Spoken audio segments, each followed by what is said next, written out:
guys, welcome back to art class. We are continuing way long ago with our dinosaur series. Today we are doing a flying dinosaur, the Pteranodon, and I bet a lot of you have heard about Pteranodons. I know you guys are a little bit older, but my son, who's also a little bit older now, he used to watch Dinosaur Train when he was younger. You guys may know what I'm talking about, and they were the family of Pteranodons. So we are going to draw, though, a realistic looking Pteranodon, not a cartoon looking Pteranodon. So as you guys know, they're great flyers, and they were big. Their wingspans were huge. So as always with these dinosaurs, guys, don't worry if it falls off the page. No big deal, okay? I do suggest you have your paper sideways today, not up and down tall, but sideways, so that it's a little bit easier. And notice this composition where our thing is located on the paper is sort of slanted. We're gonna try to fit this huge wingspan on our paper, but it's very difficult to do. So don't worry about it if you can't quite make it fit. So I'm gonna look, and I'm gonna start with the eye as always. Not quite in the middle. I'm gonna move it over just a little bit for the eye. So not quite in the middle of my paper, but over just a little bit, and we're gonna make it teeny tiny, guys. Teeny tiny little circle. That's all you need to do.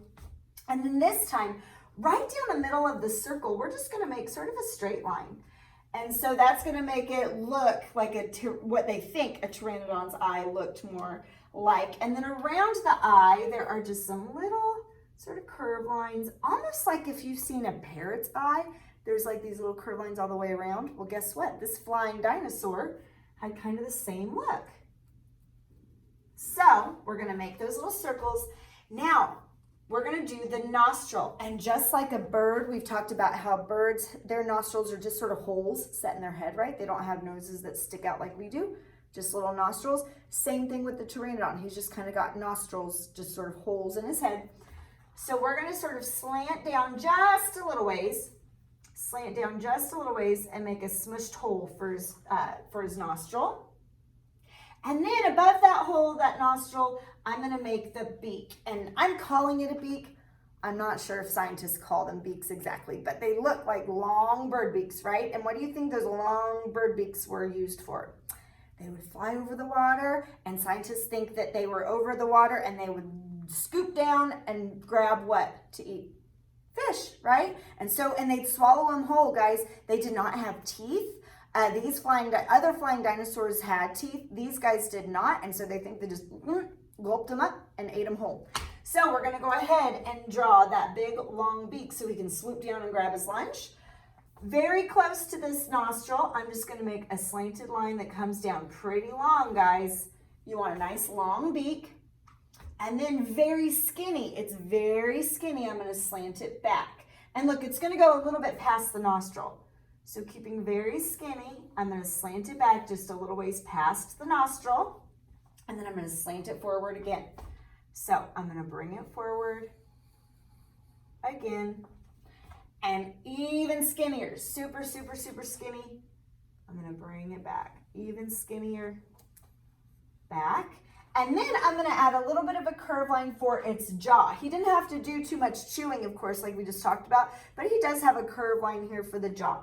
So I'm just gonna make a curve line up for his jaw. Now, you older warriors, you are gonna go ahead and from the very tip of the bottom, I'm just gonna bring it back in, and I'm gonna make it touch all the way back and touch.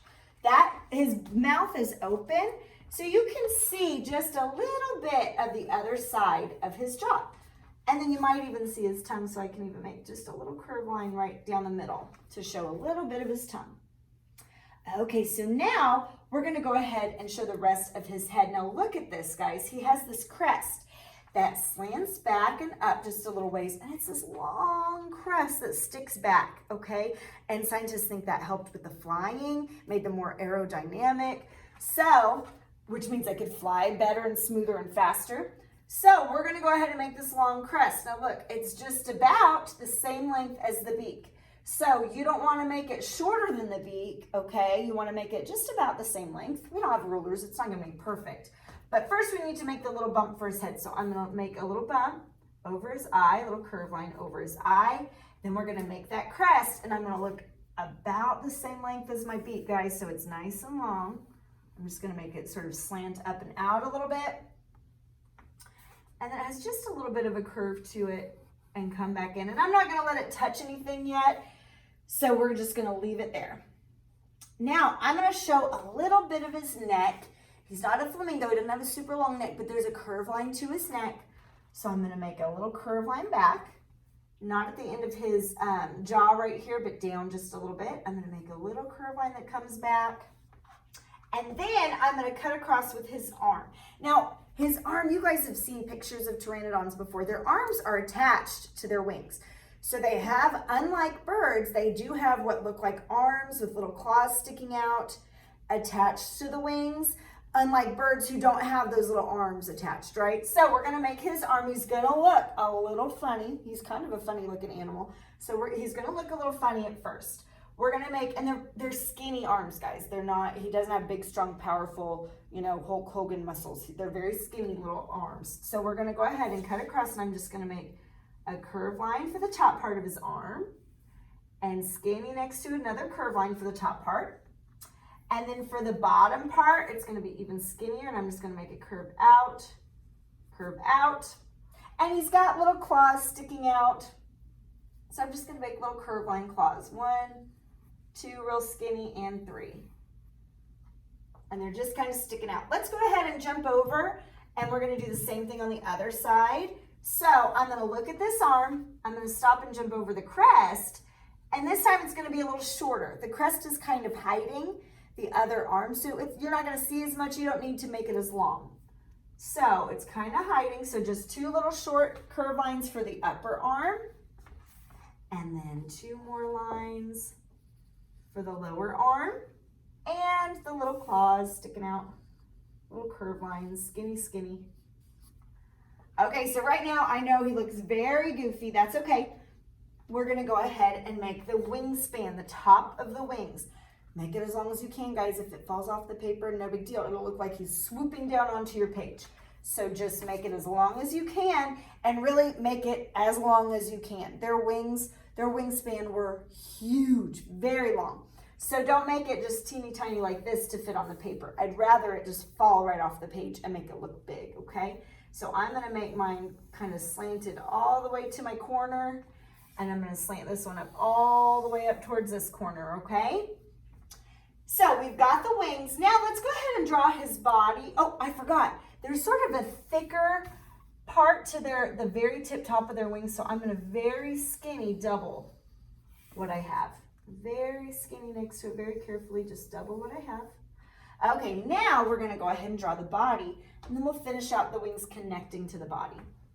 I'm gonna look at my neck, I'm gonna stop, jump over that arm, and make a curve line that comes back a little bit for its belly. And guys, you don't wanna make a huge body. Their wingspan was way longer than their body was tall, okay? So don't make a super tall body. I know it looks kind of funny, but his wings were much, much longer than he was tall. So I have this curve line for the body. Then for the leg, I'm gonna go ahead and make a curve line that comes back for the top of the leg.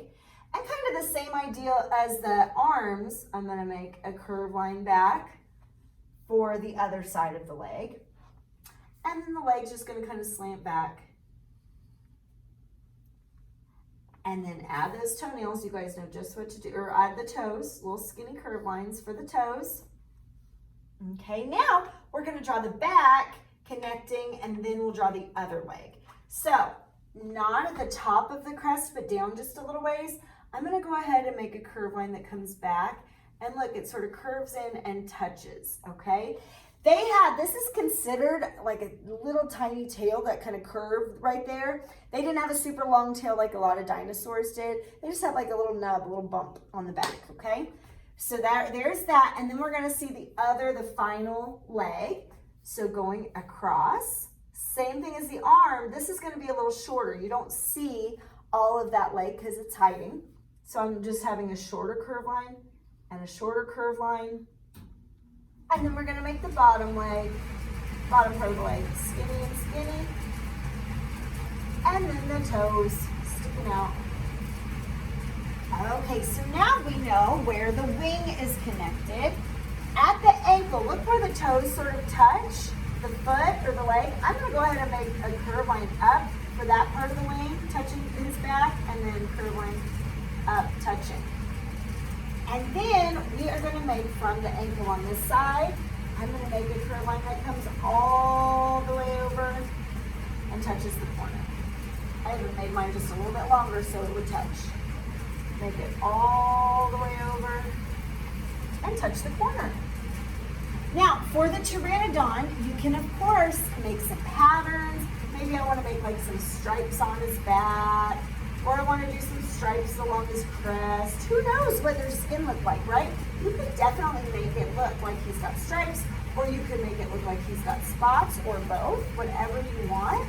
But I challenge you to add maybe some pattern or some detail. Now for the background, you can certainly do any background that you want. A cool background might be to have some water underneath him, that he's about to swoop down and grab some lunch, because the scientists definitely think that they lived by water, so they could eat those fish for lunch. So you could draw like some water on the back, on the bottom. This is a cool photograph of an artist who made it just mostly ocean. There was no land even in sight, so you could definitely do something like that with lots of sky. Or you could just have sky if you wanted to. It definitely looks like he's flying, so I wouldn't like put him on a rock or something. But you could definitely do something along that line for background, okay? So be sure to take a picture when you're done. You can make any colors that you want. There's no right or wrong in terms of what colors they were, because who knows what colors they were in real life, right? So you can do anything that you want. I cannot wait to see your artwork. I miss you guys. I hope you're all well and healthy and safe, and hopefully I'll get to see you very soon, okay? All right, warriors, have fun. Love you all. Bye.